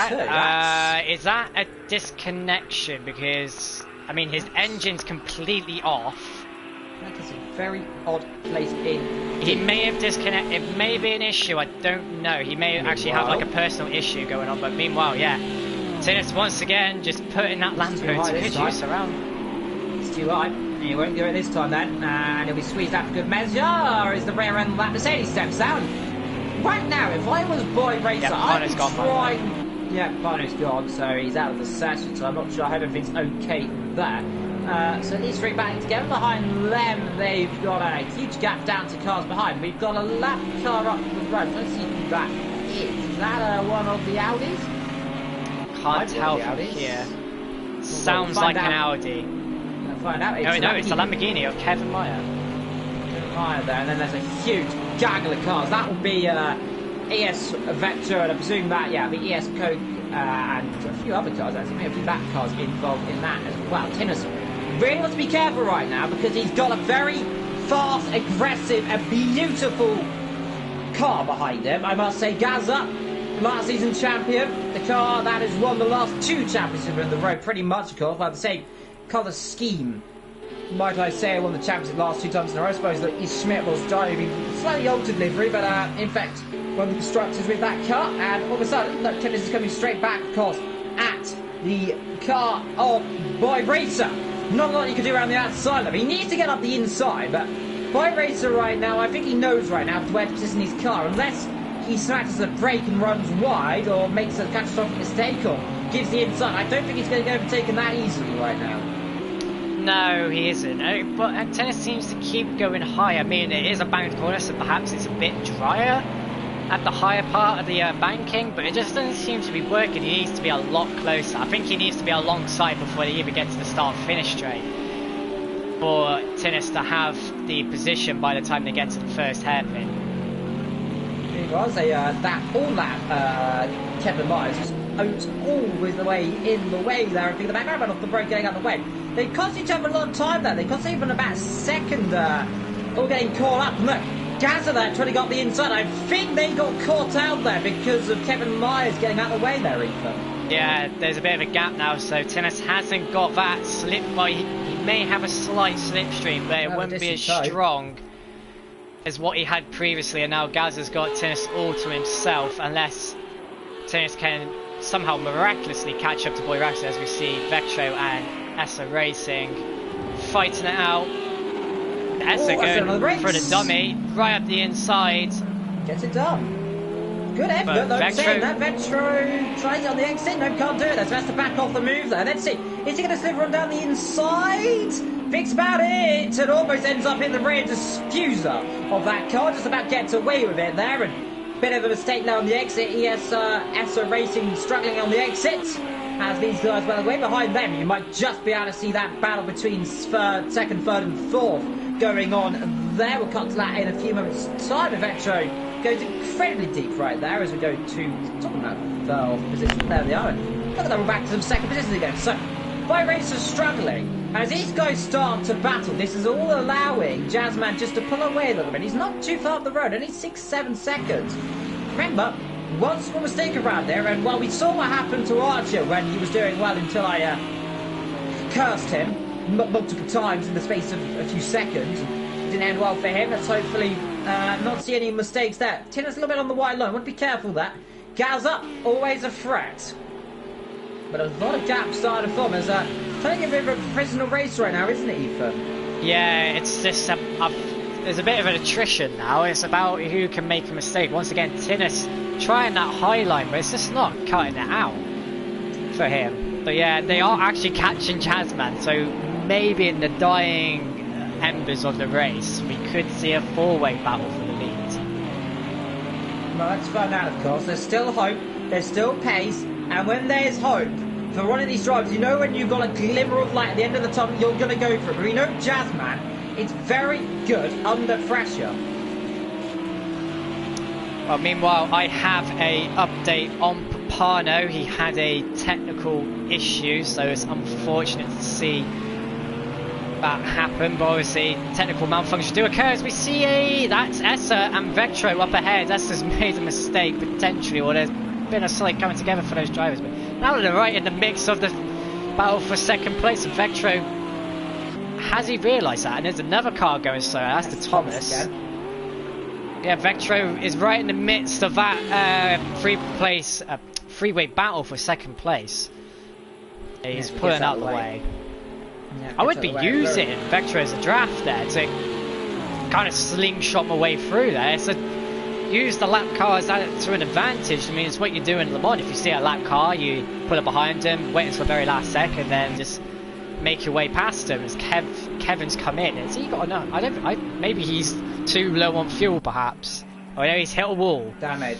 Yeah, that's from gone. You can see the car lifted up on the front there.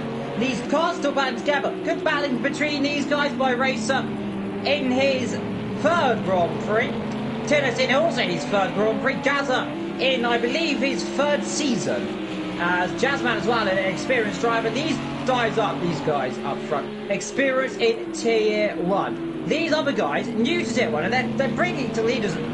It's impressive to see as well how they're just coping. They're doing beautifully. They're making no real heavy mistakes. Of course, Tinnis could have won round 1, which would have been an incredible achievement. I think the first time since the Schmidt, if I'm not too mistaken, to win on his debut. Didn't do so on that time.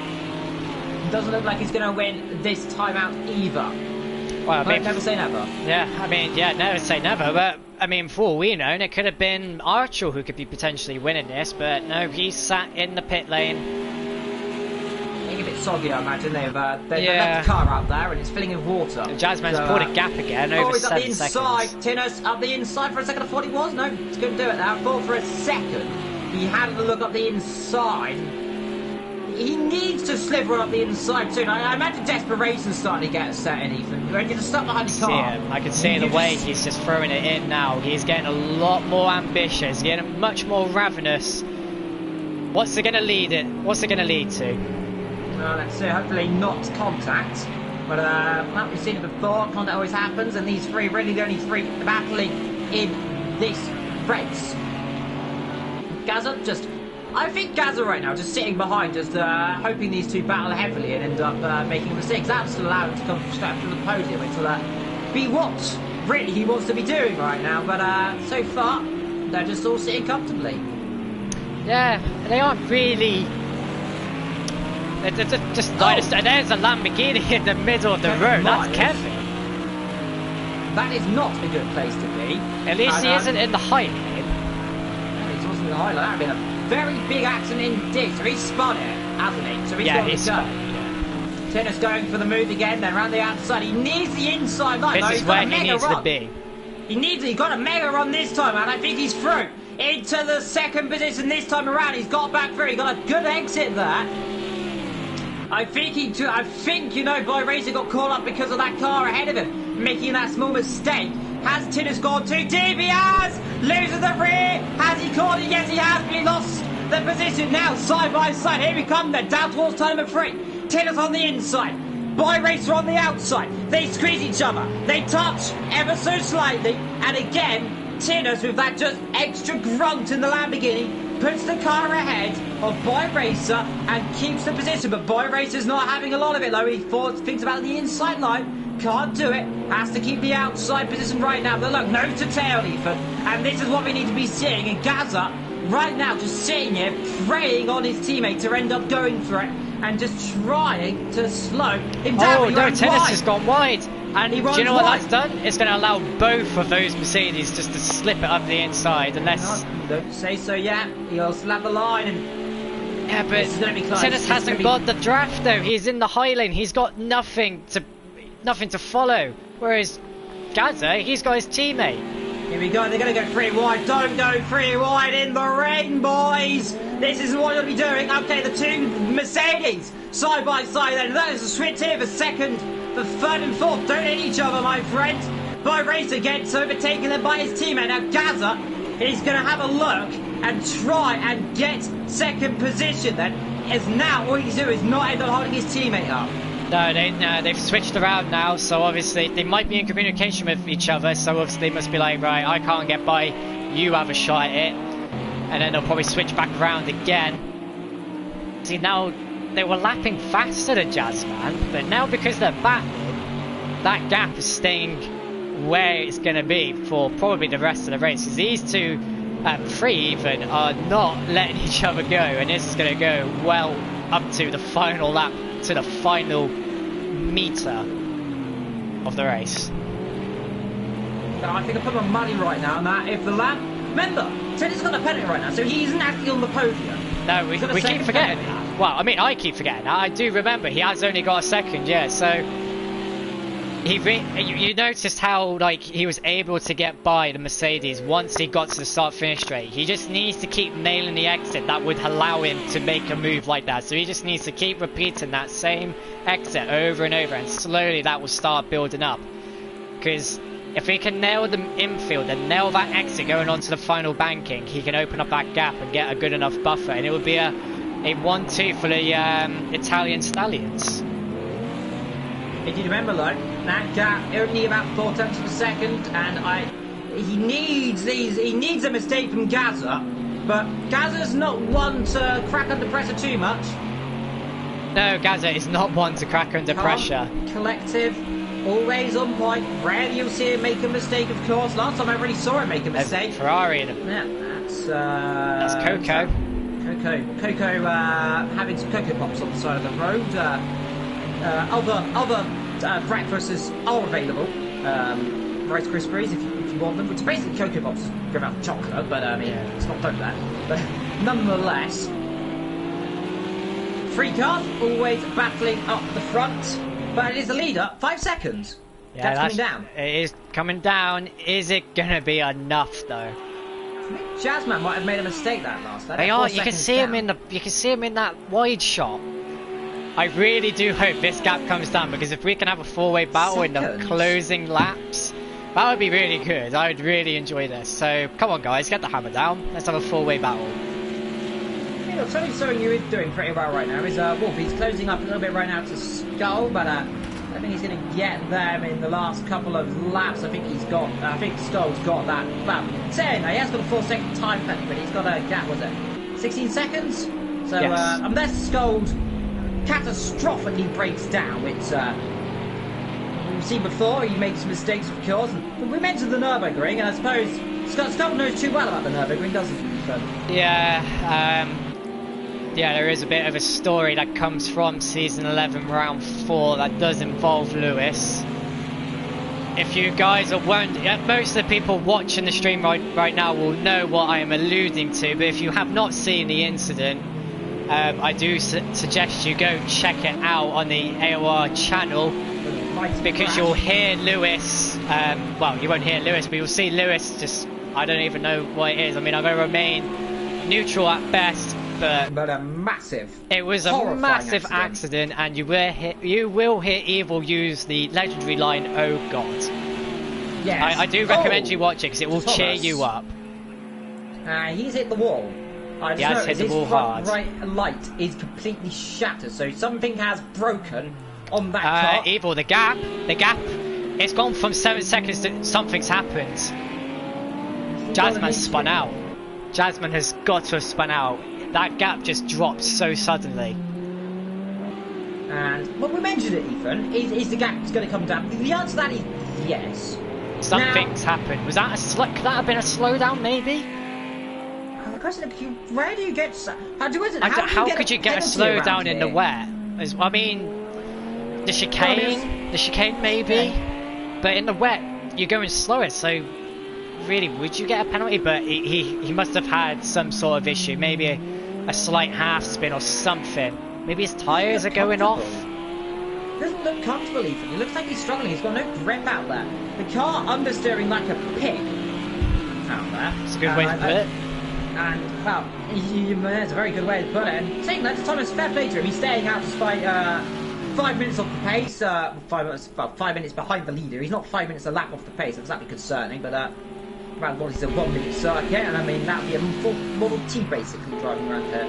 But 4 seconds. He's putting it back up again though, so fair play. Last lap 19.4. We'll keep an eye on it. Jazzman, he seems to be struggling here, Ethan. Yeah, it seems. Oh, yeah, you can see just how slow he's going. I feel his tyres maybe drop. Oh no, Jazz is gone. It's happened. I think he hit it. The puddle. I think he hit that puddle. Oh dear. So Boyrax are letting them through to try and probe at Tinnis. It has not gone to plan, so now Boyrax is back to square one, and he's now got a couple of, just literally a handful of laps remaining to get by Tinnis to prohibit Italian Stallions from picking up a 1-2 here today. Remember, like, it still might not become a 1-2. You never know what Jazzman's up to. He might still have another swap. We won't stop again, but he might have an issue that we don't know of the tyres. Now, the right side tyres, you can imagine, aren't going to be very best. Well, they're going to be more fourth hand right now. They're going to be very warm and very worn, I imagine. Yeah, the right side will get a right battering because of the banking. As we see, Lewis relatively quiet and on a quiet piece of track. He hasn't really got anyone around him. There is Dylan, who has taken, what was it, a 16-second gap down to a 5-second gap. Lewis? Look at that last lap, Ethan, and tell me what's happened to Lewis. He's dropped. Yeah, he's 10 seconds. Now he's spun the car, and I just noticed it seemed like something was wrong there. It wasn't a mean man, but I thought I saw a car spin earlier on, and there we go. Look, 2 seconds. Just popped under 2 seconds. Jazzman's tyres are shot. I feel that may be the case. I feel his tyres are starting to drop off now. Let's see Tennis though. I think Tennis will hold position. I don't imagine Jazzman's going to let his teammate through this little that remaining, of course, but find out. It's got me. Well, we'll keep an eye and see what his pace is. He's got 5 laps to go. And he's losing a second to Wolf. He's now got spun out. Oh no, he hasn't spun out. It's a different car instead. It was Camo then. That'll be Camo. Camo. He's spun the car. He's in his own battle with Jam right now. So those two back together, and always good to see the lime green racing machines, as I'm now calling them now for technical reasons, doing good up there in P5 and all the way down there in P9. Not bad, doing an okay job. Vectro again beating his teammate this time around. So Vectro's having a lot more luck than Scott this season, I might say. 2.4 that gap. It's coming down. It's going to be a last lap battle. I don't think Jazzman's going to lose this race unless something catastrophic happens in this last lap. Question is Tinnis and Jazzman going to battle for the lead, or are they going to hold positions? That's the real question there. Is Tinnis going to hold? I mean, the fact is, Tinnis can't even hold off Boyraxer, because where Boyraxer is, he's still going to pick up second potentially. Ooh, mate. He needs to pick up a couple of attempts. He's right on the cusp of losing out on second position there. Yeah, they definitely are closing up on each other. And this is going to be awkward then for Boyraxer. Though you see, look, it goes back down to 5 attempts. And now, once it opened up, it was 6, 7. There's the 8 attempts. It just got a lot of pace. That Lamborghini today, for whatever reason, has got incredible pace.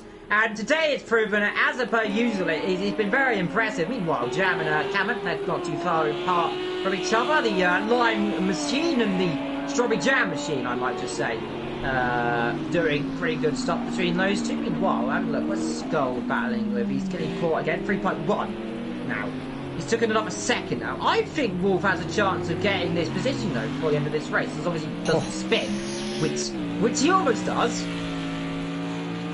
Yeah, nearly. Very nearly. Wow, we're on the penultimate lap, Evil. It's time to start. Wow. What's this going to do for the championship? Well, this means we'll potentially have a new championship leader, because Gaz is currently leading, but only by 1 point, and he's currently 4th. And Jazzman, who is leading, well, only 1 point, is now leading this race. I feel we could have a new championship leader, but with only a couple of points gap. It's going to be awfully close indeed. Well, Here we go then, over the puddle they go. Jazzman, 2 seconds. He looks set to win here in Texas then. A beautiful race from start to finish. A rather quiet race in the middle, but nonetheless, we've still got 1 and a bit laps to go. Keeping an eye out between those two, Scold and Wolf. They're spat together. They're almost they're over a lap and a bit behind, so they're going to finish this episode. Really, yeah, they're going to finish earlier. And they're going to finish a lot earlier than they want to, and that's not going to help them in their little spar for the last point. Jazzman needs to make sure he doesn't make a mistake in this corner. Just about gets away with it. 1 second by Racer. 2.7. He's over a second now. This isn't good. And that's because he's got another penalty. He's only got 1 second then, does Tinnis. So it's looking good. They need to do the last couple of corners, Ethan, and they're all set to get a 1-2. Yeah, the Italian Stallions are looking set for a 1-2. Let's just not hope the commentator's curse makes its final appearance in this dying stages of the race. I mean, either while we're on the final stages, who would you say has been the driver of the race? You got to say, Jazzman's put a no foot wrong, and here he comes. Then he's got 1 corner to go. The last corner, then the 4th corner of this track, because there's only 4 corners on this track apparently. Although I counted 10 earlier on. Here he comes then. Jazzman led from start to finish. He took the lead from his teammate. He comes to the line, and Jazzman wins in a second time here today. Tinnis in second. Did he get it in the end? He did get it in the end. Oh dear. Looks like Italian Stallions are having an Italian style of celebrating the race. Not really supposed to do that, lads. I do believe you can get reprimanded for having crashes on the cool-down lap, but I don't know. We'll see. Meanwhile, Scold and Dylan's got the position. Lewis has been trumped by the penalty system. He's going to be gutted about that. On the line, actually. Let's see how quick that Mercedes gets that out of here. I don't think he'll get past. Oh well, he won't get past if he does that. And Scott was line and he finishes. Fine, I'm really about to cut to the next camera shot and see a car in the wall. There he is. He's in the middle of the track. Yep, and that's not good. And nailed it. Well, that's the end of another round, another American race in the books for season 14. A relatively dramatic race, to say the least. I mean, Laguna Seca was dramatic but cut short due to technical issues, but I think this race has made up for it. Well, let's go through our top 3 today then. Jazzman takes another victory, the South African. On top today, Tinnis in P2 with Racer in P3. Gaza in P4 ahead of Cameron in 5th. Jam in 6th ahead of Coco. Vector in P8 ahead of Issa in P9. Wolf in P10 ahead of Scold in 11th. Yet again, a disappointing day in the office for the driver from the Vatican. Kevin Myers in 12th position ahead of Thomas in 13th. Papano in 14th. And 15th position is E. Archhill. Would also just like to point out, Jazzman has picked up the fastest lap of the race, which will give him 1 extra point, and that 1 extra point can make the difference. Well, that's the race. Now it's time to bring in the drivers. We'll have the top 3 from this race, and we'll have a set of new drivers. We'll have some returning drivers from 2 weeks ago and some new drivers in as well to discuss their race. We have worked out the issue from when we could not hear some of the drivers. It seems whenever you go into the blue screen, which does not broadcast gameplay, it seems to cut out all audio. So I'm going to keep it on the menu screen here so you can hear everything that has to be said. I may have to quickly do that quickly though, because I do need to unmute a few people.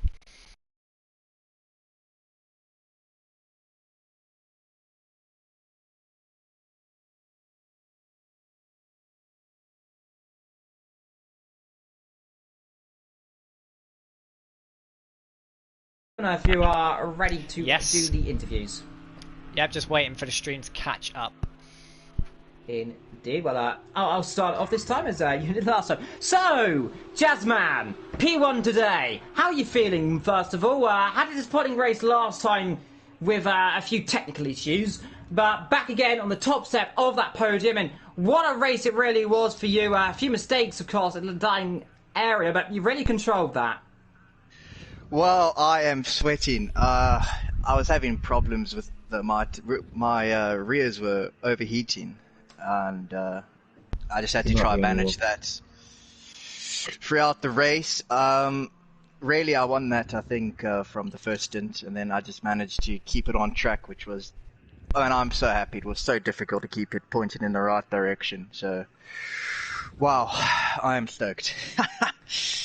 Indeed. Well, whilst you were in the pit, they talked about that first stint. When we saw Archer come out, were you a bit surprised by that before you realised he retired due to what we believe was a technical issue? Yes, I think he had that pit box thing that I had in the last race, where they say come into the pits, and then all of a sudden your pit box is taken, and I think that happened to him. It seems so. That's unfortunate because he was right on me. Indeed, and on to tennis, if you can hear me. A good race for you. Had a lot of speed in the Lamborghini, but were you surprised with the pace it is against that Mercedes today?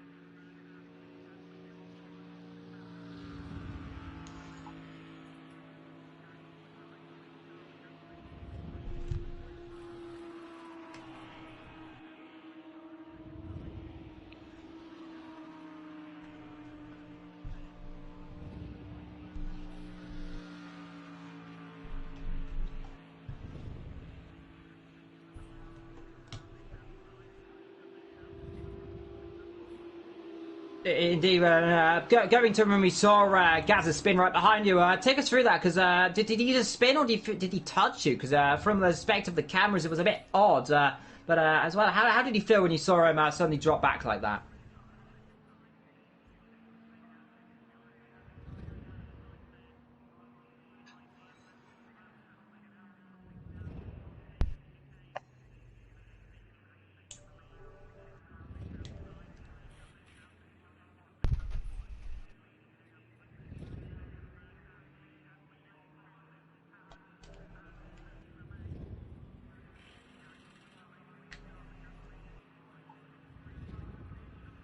Indeed, and on to Boy Racer. Today, a good race for you. Battled with your teammate, battled at the start as well. How was it from your perspective as well? Yeah, it was a pretty good race. The Lambo is so quick in a straight line. It was hard to keep it behind. Being able to go around the outside of turn 1 is pretty impressive. Indeed. Ethan, have you got any questions for the top three? Just an amazing drive, really, from the Italian stallions. Boyraxa proving your worth as a debut driver in Tier 1. That's the best way to do it. How do you feel the season's gone so far? Do you feel there's more potential there? Well, apart from Watkins Glen, it's been a pretty good season so far. I'm just trying to get good results and good points at every race, try to stay out of trouble, and hopefully get podiums along the way. Well, that's fair enough. That's the way most drivers do it. But you never know. Perhaps something may come along the way. Moving on now from our top three, but congratulations to you guys. It was a very entertaining race to watch. Now moving on to our drivers outside of the top three. Evil, if you want to proceed with questioning. Well, on to 7th position today. Coco had a few incidents today. Had a spin, it looked like. Quite a race in the end, actually, for the Ferrari. But take us through, what were you doing in your race? How was it out there?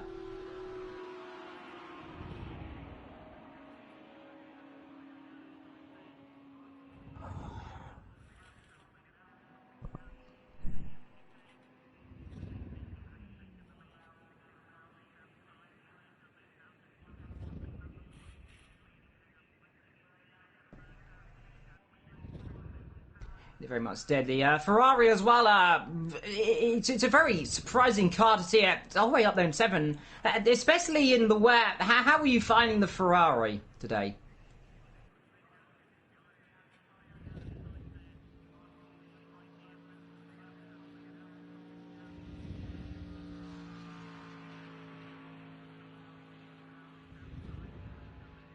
Yeah, I had a spin, like I said, about 10 laps before the end. Ran the chicane, I think. I'd get power a bit too much. The chicane looked very treacherous out there.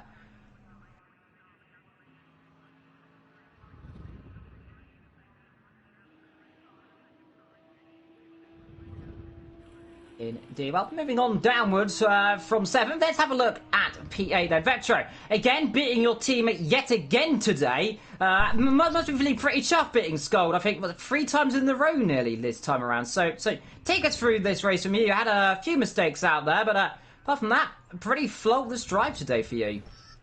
Thank you for the positive vibes. It was a lot of mistakes. I was pretty lucky to still get 8th, to be honest, because Essa was way faster than me. But he kept making mistakes as well, and I kept catching up. So I was pretty lucky to get 8th. I should have been 9th, to be honest. But yeah, it was a bit of a surprise that I managed to finish in front of Wolf and even Scald. Indeed. Well, so going downwards again, Wolf. What happened there with Gaza? Just looked like you caught the brake a bit late on the brake and fading brakes as well. Just looked like you locked up.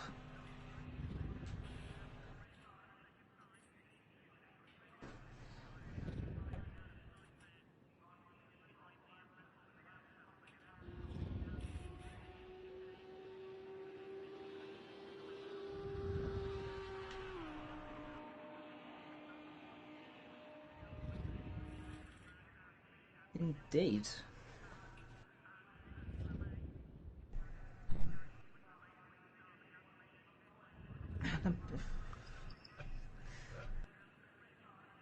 Yeah, I've cast you every time.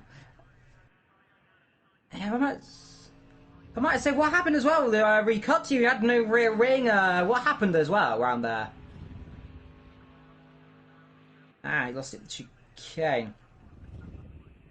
Moving back upwards, I see Camo's joined us. Camo had a very good race out there in the Audi. Surprisingly, relatively quick compared to a few other guys. How was it for you out there? Well, during the dry, it wasn't too bad. I actually felt like, I'd had quite good pace. I was trying to keep up with Boy and Tinnis, but it started dropping off, I think, as the Audi should have. During the wet, though, turn 1, I span out, I think, about 5 times.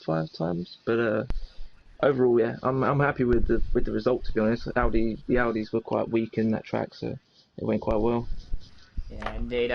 Meanwhile, talking of people who had issues again, had an issue last week on that one at turn 2 and 3. This time, not it's pretty much the same, having issues as well. Scott, what happened out there? Had a rather adventurous time in the first chicane. We caught a few cars going off. What happened out there? I put the wrong tyres on. Did you put the wets on? Yes, the wets are on. That's why I pitted on the first lap. Oh wow, that says. Well, I suppose there's anticipating the rain, and there's that.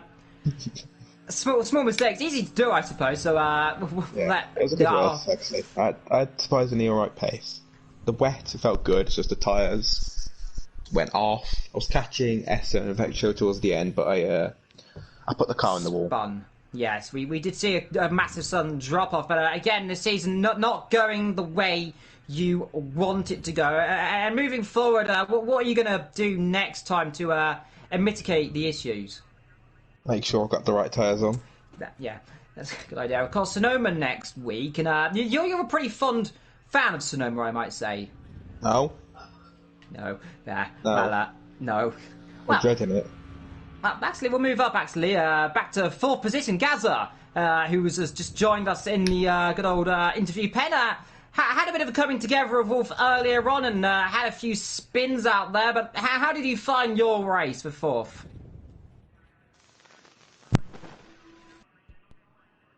Frustrating. Indeed. Man of many words. Man of many words. Kimmy might as well. And, yeah. Better in the wet than the dry, but one of those things. I think with Wolfman, I think I was kind of like probably half going, and then he just helped me around. in it as well. And you were battling as well with Tinnis. How surprised were you seeing Tinnis holding that well in the Lamborghini? Were you expecting the Lambo to do that well, or were you a bit surprised at his pace? No, it looked ridiculously quick down the straight. Couldn't even get near him on the straight line speed. It's like a bullet down. Indeed. Well, the I first don't understand might as well it. I be. was surprised. He had to go all over it in the middle sector, and then just couldn't get past it down the straight. He loves the slow downforce, does Tennis. Yeah, it must have had like 0-0 on it. As well, you had a spin later on battling with Tinnis as well. Take us through what happened there down at turn 2. Yeah, I thought he was spinning, so I touched the brake, and then it might put me round. But there was like a puddle on that, like just on the entry anyway, which I think was like probably putting the back end out on a lot of people's cars, it looked like. But yeah, that's what happened down there. It was annoying because I thought I'll just try and stick within a second of him, because I seen he had a 1 second penalty, and then screwed that one up. So. Mistakes always happen. And talking of the championship now, Jazzman, you're top of the standings if I'm not too mistaken. Now you had 1 point behind coming in. I think you've now got about 6 ahead. So that's looking good for your return, hasn't it? Now, how are you feeling being up the top of the standings? Well, it's good. It's always good to be at the top. I wasn't expecting to win this race at all, as I've been struggling, like I said, with the wets and my tyres overheating. So, I mean, thanks to Tennis and good support from my teammate, I managed to win that. So, going forward, I'm just going to have to do, like I said before, the best I can and see where I end up come race day. Avoid coming close to me on the track. No, Scott, don't worry, man. Then, especially coming into next week, Sonoma, how are you mentally looking forward to Sonoma? It's a difficult little circuit, and well, Jasmine, you've known as well as I am that Turn 1 can be pretty difficult. So, how is your perspective going to be down Turn 1? How does a driver like your caliber just really take the momentum through Turn 1, rather, do you think? Sonoma, it's tricky. You just gotta leave the space and trust the guy on your outside or your inside to get through. I mean, that's really all you can do in the first lap.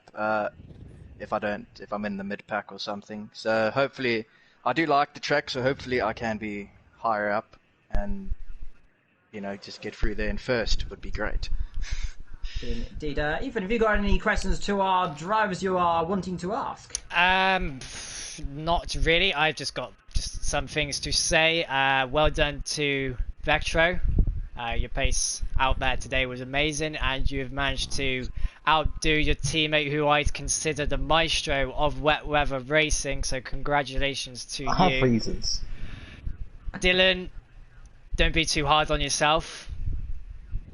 But other than that, congratulations to all of you. Some of you have struggled through what was a difficult race, and I'm sure you guys are looking forward to Sonoma in the hazy morning.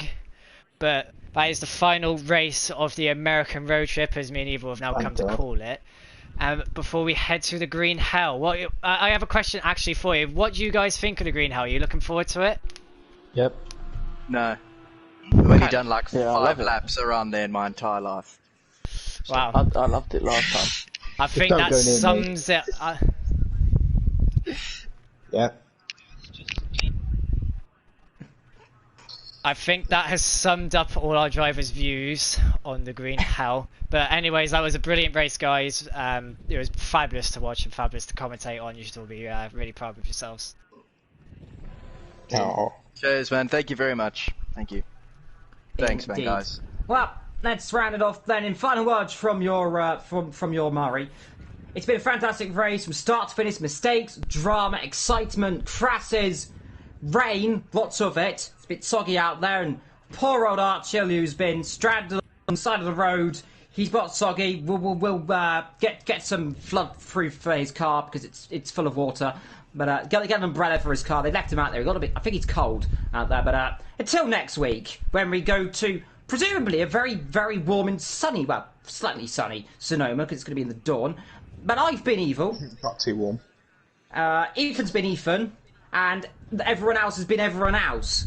So thank you for joining us here today. Until next time, take care. Goodbye.